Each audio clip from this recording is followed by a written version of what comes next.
All right, everybody, I just want to quickly demonstrate how to get back into Fusion 360. I know it's been a while. So open up a new browser, get to our homepage for the school district, which is automatically opens when you open up Google Chrome. Click into Schoology. It's going to sign in automatically as long as you have your credentials saved. Otherwise, sign in. Go to our class, IED, and then we're going to go into our course materials folder. Just hit the little caret to drop down all of the folders inside of it, and you'll see the Fusion Online Autodesk.com link. Click on that. It's going to give it to you in Schoology, but I want you to hit the little box with the arrow in the upper right hand corner, and that is going to take you to the Autodesk site itself.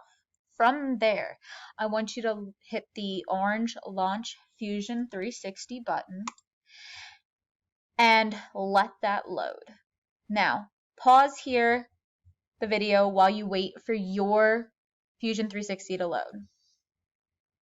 Once Fusion 360 has loaded for you, make sure you access the data panel in the upper left-hand corner of the web page.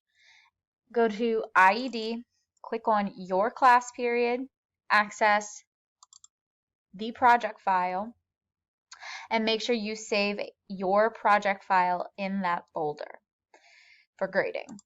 Otherwise, you can get started on building your three-dimensional model inside the workspace. If you have any questions, please feel free to ask.